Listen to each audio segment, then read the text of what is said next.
but I'm not sure about the way that she's speaking, and so that's something that I want to debrief on when we get to that section, is what you think of this clip. Because I think it's really important that you guys get what were some of the things that she's talking about that you can see in Shakespeare that we're still dealing with today that kids can deal with. So there's 3 different things.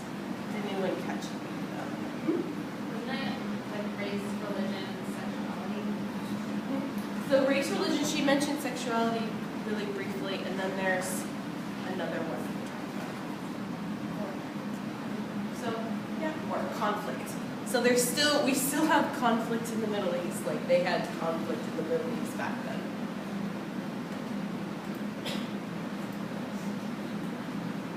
Okay, and then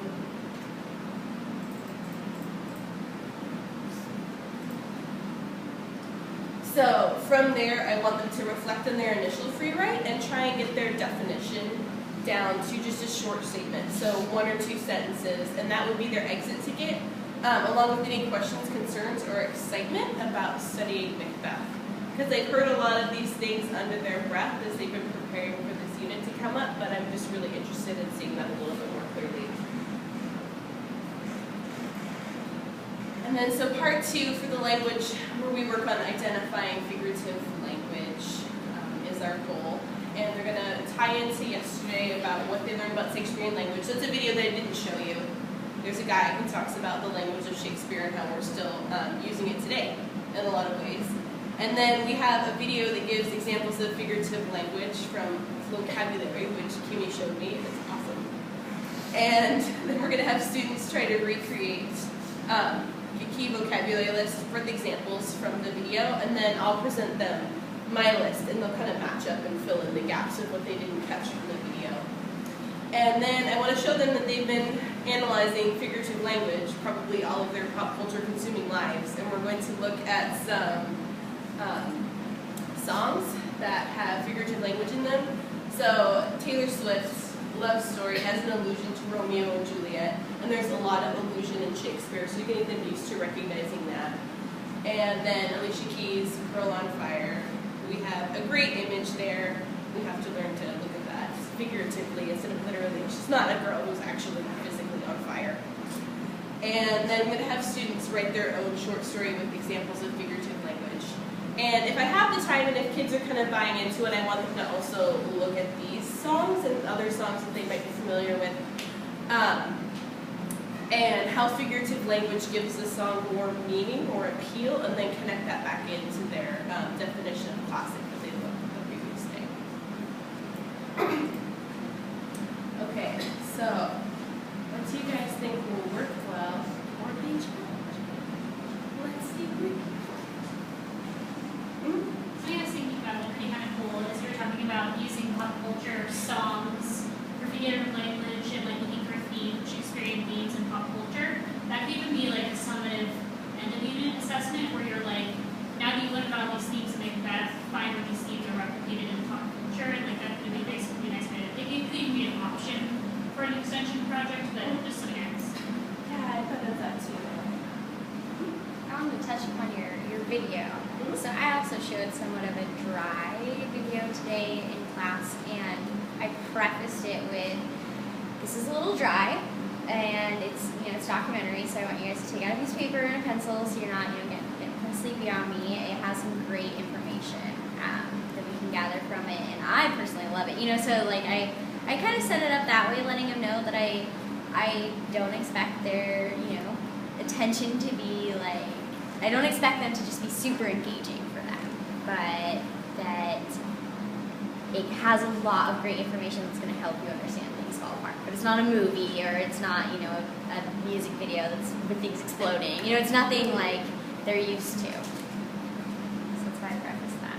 My main goal with that is I didn't want them to read something else, because I didn't believe that they would do it.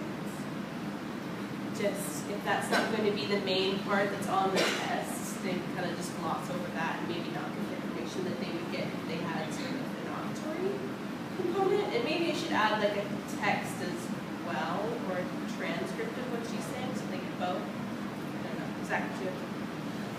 So I find that anything I read about Shakespeare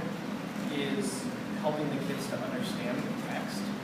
And so I'm always, I was always a big fan of like Know Your Shakespeare, that type of thing, where it's just this translation.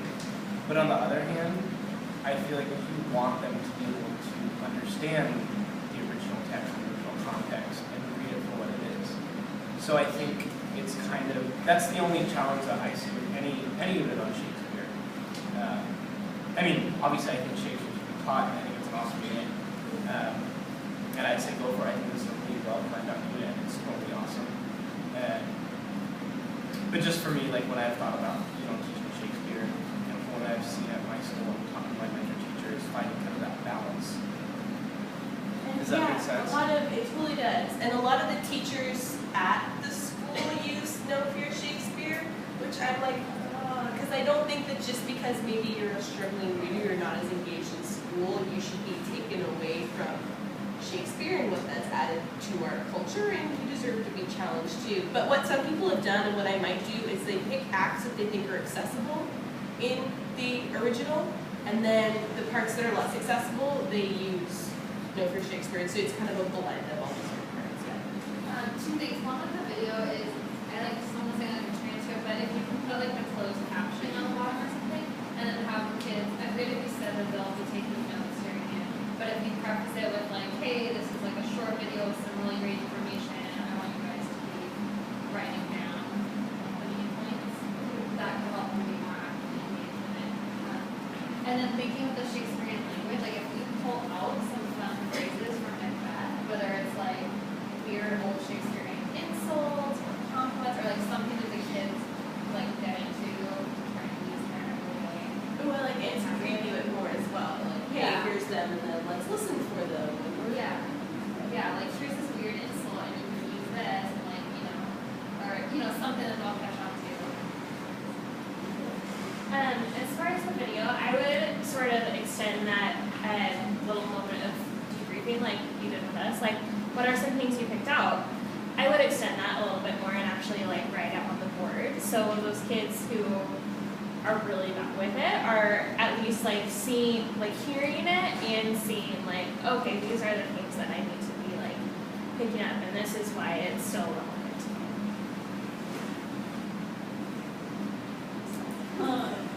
My students have a hard time taking notes. I don't know if yours have had good practice taking notes, but mine struggle with it, so some advice if they do, I don't know.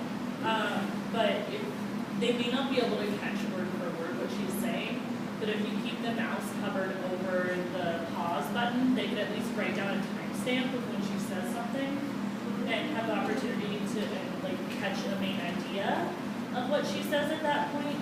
Then you can come back to it and listen to those chunks again as a class.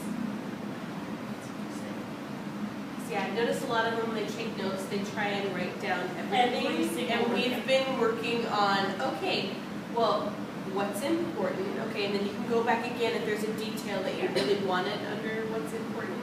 Yeah. But I mean, this one, if it only be 2 minutes, if we need another pass at it, we can do that without taking the whole class period. Yeah. What I did today, because I have one girl that writes on everything, so I just said, here are the concepts that I would take out of this, and I summarized it in 2 sentences, and this should be your takeaway, and that helped speed up the note-taking process, but it also ensured they were getting the concept.